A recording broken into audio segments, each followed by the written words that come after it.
Hello दोस्तों, आप लोगों का स्वागत है एजुविदान क्लासेस में। आज का जो लेक्चर होने वाला है वो क्लास 10th के साइंस में जो चैप्टर है प्रकाश का परावर्तन व अपवर्तन, उसका लेक्चर नंबर 2। इससे पहले लेक्चर नंबर 1 में हम प्रतिबिंब क्या है और मुख्य परिभाषाएं देख चुके हैं, मतलब कि छोटी छोटी चीज़ों की। तो आइए आज का लेक्चर जो होने वाला है वो हम लोग नियम जानेंगे। ठीक है, गोली दर्पण से प्रतिबिंब बनने के नियम जानेंगे और लेक्चर नंबर ये 2 है। इससे पहले हम लोग लेक्चर नंबर 1 कवर कर चुके हैं, उसको देखे नहीं है तो लिंक डिस्क्रिप्शन में है, आप जाके वहाँ से देख सकते हैं। ठीक है, तो चलिए बिना उद्गाए शुरू करते हैं लेक्चर को। और लेक्चर बहुत ही इंपॉर्टेंट है, लास्ट तक देखिएगा, क्योंकि इसमें हम बताएंगे दर्पण से जो प्रतिबिंब बनते हैं वो कैसे कैसे 3-4 रूल्स के जरिए बनते हैं। तो आइए चलिए शुरू करते हैं। तो पहला नियम देख लेते हैं। ठीक है, पहले नियम में ये देखिए, आपको उत्तल दर्पण दिख रहा होगा। ठीक है, उत्तल दर्पण दिख रहा है, इधर अवतल दर्पण है, इधर उत्तल दर्पण। ठीक है, इधर अवतल दर्पण है। अवतल दर्पण में उभरे हुए तल, मतलब कि अंदर जो धंसा हुआ तल होता है और उभरे हुए तल पे कलई कर दी जाती है, और अंदर की जो तल होता है वो परावर्तन तल होता है, उसे ही अवतल दर्पण कहते हैं। ये पहले लेक्चर में बता चुके हैं। और उत्तल दर्पण में ये होता है कि इसका जो कलई किया हुआ जो भाग होता है वो अंदर की ओर धंसा होता है, जबकि परावर्तन तल जो ऊपर उभरा हुआ होता है वो उसका परावर्तन तल होता है। और हमेशा प्रकाश को इधर से डालेंगे, ना कि इधर से। प्रकाश को कभी इधर से नहीं डाल सकते, हमेशा प्रकाश को इधर ही से डालेंगे। ठीक है, ये भी पहले लेक्चर में बता चुके हैं कि ये मुख्य अक्ष होता है, ये मुख्य फोकस है, ये आपतित किरण, ये परावर्तित किरण। ठीक है, ये लिख लीजिए, ये कौन सी किरण है, ये आपतित किरण है। ठीक है, ये परावर्तित किरण है। ठीक है, ये परावर्तित किरण, आपतित किरण। आपतित किरण किसे कहते हैं? जो जाके प्रकाश, मतलब कि लेंस या फिर दर्पण के बारे में जाने फिलहाल। दर्पण बोलिए, जो दर्पण पे प्रकाश आके पड़ता है उसे आपतित किरण कहते हैं, और जो परावर्तन के पश्चात जब उससे टकरा के जब प्रकाश जाती है उसे परावर्तन किरण कहते हैं। ठीक है, ये चीज़ है। और इसमें आइए देखिए क्या है इस रूल में।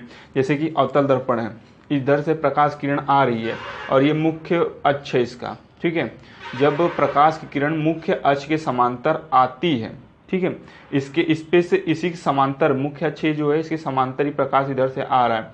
आने के बाद और ये परावर्तन जब लेंस मतलब दर्पण पे पड़ेगा, जब प्रकाश किरण दर्पण पे आपतित होगी, ठीक है, इस पे पड़ेगी दर्पण पे, फिर उसका जो परावर्तन होगा, परावर्तन के बाद मुख्य अक्ष के जिस बिंदु से जाएगी वो मुख्य फोकस कहलाता है। ठीक है, तो यही कहेंगे कि आप प्रकाश किरण मुख्य अक्ष के समांतर आती है और दर्पण से परावर्तन के पश्चात मुख्य फोकस से होकर जाती है। पहले नियम में अवतल दर्पण का यही चीज़ है। ठीक है, इससे ज़्यादा कुछ नहीं है।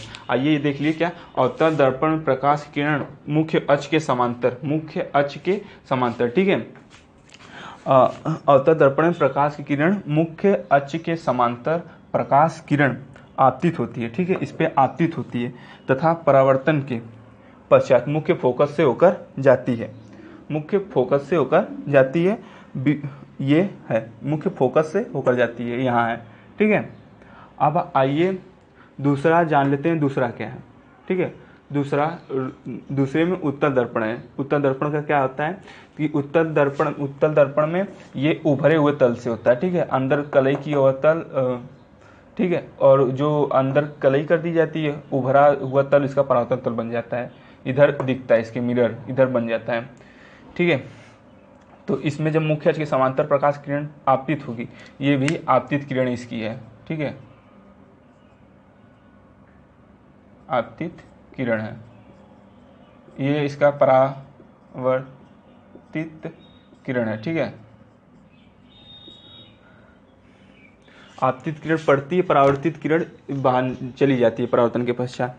ठीक है, तो ये इसमें मुख्य फोकस से जाती हुई प्रतीत होती है, ये नहीं कि इसमें मुख्य फोकस से होकर जाती है। डॉटेड नहीं करके गया है, ये देखिए डॉटेड इसको आती हुई प्रतीत, ये यहाँ जैसे लग रहा है कि जाती हुई प्रतीत हो रही है, ना कि जा रही है वहाँ से। तो इसका देखिए, उत्तर दर्पण में प्रकाश की किरण मुख्य अक्ष के समांतर प्रकाश किरण, ठीक है, मुख्य अक्ष के समांतर प्रकाश किरण आपतित होती है। ठीक है, उस पर आपतित होती है दर्पण पे। ठीक है, तथा परावर्तन के पश्चात जब परावर्तन होता है मुख्य फोकस से आती हुई प्रतीत होती है। है, यहाँ से आती हुई प्रतीत होती है, मतलब कि यहाँ से डॉटेड करके यहाँ से आती हुई प्रतीत होती है, ना कि यहाँ से एक्चुअली मतलब वास्तविक में यहाँ से होती है। ठीक है, ये था उत्तल दर्पण और अवतल दर्पण में प्रथम नियम। ठीक है, प्रथम नियम में मुख्य अक्ष के समांतर दोनों दर्पणों में मुख्य अक्ष के समांतर प्रकाश किरण डाल दी जाती है, जिसमें कि अवतल दर्पण में परावर्तन के पश्चात मुख्य फोकस से होकर जाती है और उत्तल दर्पण में मुख्य फोकस से जाती हुई प्रतीत होती है। ये पहला नियम था। आइए अब दूसरा नियम जानते हैं कि क्या है गोलीय दर्पण से प्रतिबिंब बनने के। तो पहले नियम में आपने देखा कि मुख्य अक्ष के समांतर आती थी, लेकिन इस नियम में नहीं होगा, ये उल्टा अलग हो जाएगा। ठीक है, ये पहले से अलग है, ये नियम पहले से अलग है। क्या इसमें अलग है कि पहले में मुख्य अक्ष के समांतर प्रकाश की किरण डाली जा रही थी, लेकिन इस बार मुख्य अक्ष के समांतर नहीं डाली जाएगी, इस बार मुख्य फोकस से डाली जाएगी प्रकाश की किरण, और दर्पण से परावर्तन के पश्चात वो मुख्य अक्ष के समांतर हो जाएगी। जैसे कि पहले नियम में मुख्य अक्ष के समांतर आती थी प्रकाश की किरण, परावर्तन के पश्चात मुख्य फोकस से होकर जाती थी, लेकिन इस बार मुख्य फोकस से आएगी प्रकाश किरण और परावर्तन के पश्चात मुख्य अक्ष के समांतर हो जाएगी। ये अवतल दर्पण में। और उत्तल दर्पण में क्या है कि उत्तल दर्पण में प्रकाश की किरण इसमें मुख्य फोकस से आती हुई प्रतीत होगी और परावर्तन के पश्चात वो मुख्य अक्ष के समांतर हो जाएगी। ऐसा है ये उत्तल दर्पण में। ठीक है, आइए देख लेते हैं, नोट डाउन कैसे है कि अवतल दर्पण में देखिए, अवतल दर्पण में प्रकाश की किरण, देखिए प्रकाश की किरण मुख्य फोकस से प्रकाश की किरण आपतित होती है, मुख्य फोकस से दर्पण पे आपतित होती है तथा परावर्तन के पश्चात मुख्य अक्ष के समांतर हो जाती है। यहाँ से परावर्तन हो गया और मुख्य अक्ष के समांतर हो गया। ठीक है, ये एरो हमेशा लगा दीजिएगा, जिससे पता चलता है कि प्रकाश किरण किधर से डाली जा रही है। ऐसे एरो अगर दर्पण पे ऐसे डाल ली तो ऐसे कर दीजिए, इधर से डाल लीजिए तो ऐसे कर दीजिए। ठीक है, और जहाँ से जाएगी इधर एरो लगा दीजिएगा। और उत्तर दर्पण के बारे में क्या है कि उत्तर दर्पण में प्रकाश की किरण, ठीक है, प्रकाश किरण मुख्य फोकस से आती हुई प्रतीत होती है। देखिए इसमें डॉटेड करके आती हुई प्रतीत हो रही है, ना कि इसमें हमेशा उत्तर दर्पण में वास्तविक नहीं होता है, आभासी होता है। इसमें हमेशा एज्यूम किया जाता है, माना जाता है, ठीक है, कि मुख्य फोकस से आती हुई प्रतीत होती है। ठीक है, इसमें प्रतीत हो रही है तथा परावर्तन के पश्चात मुख्य अक्ष के समांतर हो जाती है, और परावर्तन के पश्चात मुख्य अक्ष के समांतर हो जाती है। देखिए इसमें आपतित किरण, परावर्तित किरण, ये चीजें थे। आपने पहले नियम में क्या पढ़ा था कि मुख्य अक्ष के समांतर आती प्रकाश किरण परावर्तन के पश्चात मुख्य फोकस से जाती हुई प्रतीत होती है। इसमें इस नियम में, दूसरे नियम में मुख्य फोकस से पे आती हुई प्रतीत होने वाली, जैसे कि प्रकाश किरण मुख्य फोकस पे आती हुई प्रतीत होती है तथा परावर्तन के पश्चात मुख्य अक्ष के समांतर हो जाती है। और उत्तर दर्पण, अवतल दर्पण, ये उत्तर दर्पण था। अब अवतल दर्पण में क्या था पहले नियम में कि मुख्य अक्ष के समांतर प्रकाश किरण दर्पण पे आपतित होती है तथा परावर्तन के पश्चात मुख्य फोकस से होकर जाती है। और अवतल दर्पण के दूसरे नियम में क्या है कि मुख्य फोकस, ठीक है, इसमें दूसरे नियम में क्या है कि मुख्य फोकस से प्रकाश किरण दर्पण पे आपतित होती है तथा परावर्तन के पश्चात मुख्य अक्ष के समांतर हो जाती है। ये पहले नियम और दूसरे नियम में अंतर था। ठीक है, और ये आप लोग नोट डाउन कर सकते हैं और मन चाहे तो इसका स्क्रीनशॉट भी ले सकते हैं। चलिए अब हम लोग तीसरे नियम पे चलते हैं। ठीक है, आइए अब तीसरा नियम जानते हैं। तीसरा नियम क्या कहता है कि दर्पण का, तो तीसरे नियम में, इसमें हम लोग पहले नियम में प्रकाश की किरण मुख्य अक्ष के समांतर डालते थे, दूसरे नियम में प्रकाश की किरण मुख्य फोकस से डालते थे, और तीसरे नियम में अब हम प्रकाश की किरण वक्रता त्रिज्या से डालेंगे, वक्रता त्रिज्या, वक्रता केंद्र। ठीक है, वक्रता केंद्र से, सॉरी वक्रता त्रिज्या नहीं, वक्रता त्रिज्या वक्रता केंद्र से डालेंगे। ठीक है, तो अब इसमें वक्रता केंद्र से डालेंगे और अवतल दर्पण में भी, उत्तर दर्पण में। तो अब आइए जानते हैं कि अवतल दर्पण और उत्तर दर्पण में वक्रता त्रिज्या से प्रकाश किरण डालने पे क्या होता है। ठीक है, कमेंट कीजिए अगर आपको पता है तो। चलिए, अवतल दर्पण में जब वक्रता त्रिज्या से, ठीक है, वक्रता केंद्र से, सॉरी वक्रता त्रिज्या मेरा बार बार मन में आ जा रहा है, वक्रता केंद्र होगा। ठीक है, वक्रता केंद्र को सी से डिनोट करते हैं। ठीक है, जो अल्फा लेटर होता है उसमें सी से वक्रता त्रिज्या को डिनोट करते हैं, सेंटर ऑफ मिरर।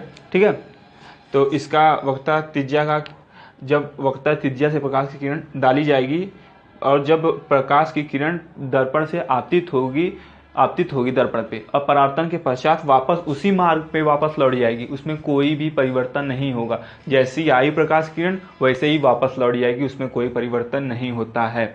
ये चीज होता है, ठीक है। अब आइए उत्तल दर्पण में भी जान लेते हैं, ठीक है। उत्तल दर्पण में क्या होता है कि इसमें प्रकाश की किरण वक्रता त्रिज्या पे आती हुई प्रतीत होती है तथा परावर्तन के पश्चात वापस अपने मार्ग में उसी मार्ग में वापस लौट जाती है, इसमें ये होता है, ठीक है। अब आइए इसके कुछ ऐसे डिफिनीशन टाइप जान लेते हैं कि नोट डाउन में कि अवतल दर्पण में प्रकाश की किरण, ठीक है, अवतल दर्पण में प्रकाश की किरण वक्रता त्रिज्या से होकर दर्पण से आपतित होती है। वक्रता त्रिज्या से, देखिए वक्रता त्रिज्या से दर्पण पे आपतित होती है तथा परावर्तन के पश्चात वह उसी माध्यम में वापस लौट जाती है। माध्यम बोलिए या फिर उसी रास्ते, ठीक है, माध्यम मत बोलिए, उसी रास्ते बोलिए, ठीक है, रास्ते, ठीक है, वापस लौट जाती है। और उत्तल दर्पण में क्या होता है कि उत्तल दर्पण में प्रकाश किरण वक्रता त्रिज्या से आते हुए प्रतीत होती है। बैकग्राउंड पे थोड़ा नॉइस होगा क्योंकि ट्रक व्रक आते रहते हैं यहाँ, तो मैनेज कर लीजिएगा। मेन रोड पे है, हाईवे पे आते हुए प्रतीत होती है तथा परावर्तित होकर उसी रास्ते वापस लौट जाती है, ठीक है। इसमें भी आपतित होगी और परावर्तन के पश्चात उसी मार्ग में वापस लौट जाएगी, ठीक है। इसमें आपतित किरण ये है, ठीक है, आपतित किरण और फिर परावर्तित किरण, दोनों इसी में भी है। इसमें भी है आपतित किरण फिर परावर्तित किरण, ठीक है, इसमें भी दोनों है एक ही में। ये था तीन नियम, ठीक है। दर्पण से प्रतिबिंब बनाने के 3 नियम थे।